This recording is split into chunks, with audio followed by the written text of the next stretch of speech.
কলাপাড়ার বাজারে সামুদ্রিক মাছের দাম বেড়েছে, পাশাপাশি সরবরাহ কমায় নদী ও পুকুরের এবং ঘেরের মাছের সরবরাহ কমেছে। প্রকারভেদে দাম বেড়েছে 10 থেকে 200 টাকা পর্যন্ত। এ বিষয়ে বিস্তারিত জানাতে কলাপাড়া পাইকারি মাছ বাজার থেকে যুক্ত হয়েছেন সহকর্মী জসিম পারভেজ। জসিম, জানাবেন যে মাছের সরবরাহ কমা নিয়ে বিক্রেতারা কি জানাচ্ছেন, কোন মাছের দাম কেমন, ক্রেতারা কি বলছেন?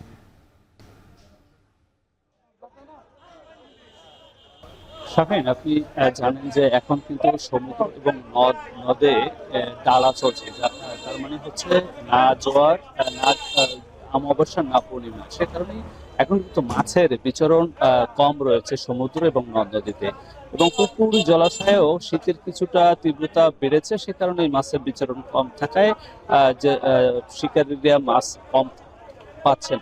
সে কারণে পাইকারি মাছ বাজারে মাছের সরবরাহ কম রয়েছে। আমি এখন দাঁড়িয়েছি কলাপাড়া পাইকারি মাছ নাসনাপাড়া মাছ বাজারে। এখানে আজ 1 কেজি ওজনের যে ইলিশ, তা প্রতি কেজি বিক্রি হয়েছে 1600 টাকা প্রতি কেজি, এবং 800 থেকে 900 গ্রাম ওজনের যে ইলিশ, তা আজ বেচা বিক্রি হয়েছে 1100 থেকে 1200 টাকা। এখানে প্রতি কেজিতে বেড়েছে 200 টাকা, এবং 500 থেকে 700 গ্রাম ওজনের যে ইলিশ, তা আজ এখানে বেচা বিক্রি হয়েছে 800 টাকা প্রতি কেজি। কিন্তু এখানে দাম বেড়েছে প্রতি কেজিতে 100 থেকে 200 টাকা প্রতি কেজিতে দাম বেড়েছে।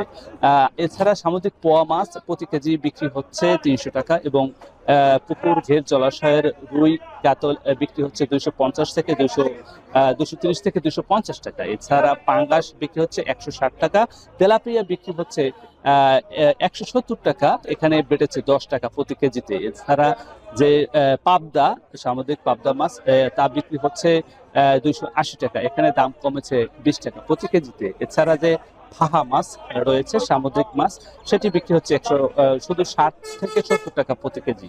এবং বিভিন্ন প্রকারের চিংড়ি রয়েছে, সেই চিংড়ি এখানে বিক্রি হচ্ছে 600 থেকে 700 টাকা প্রতি কেজি।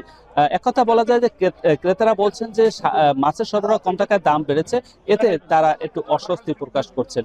তবে জেলেরা বলেছেন যে আর কিছুদিন পরে যখন পূর্ণিমার জোবা হবে, তখন মাছের বিচরণ বাড়লে মাছের সরবরাহ বাড়বে, দামও কমবে। এই ছিল আমার কাছে সবশেষ। সহকর্মী জসিম পারভেজ কলাপাড়া থেকে যুক্ত হয়ে জানাচ্ছিলেন মাছের সরবরাহ ও দরদাম নিয়ে।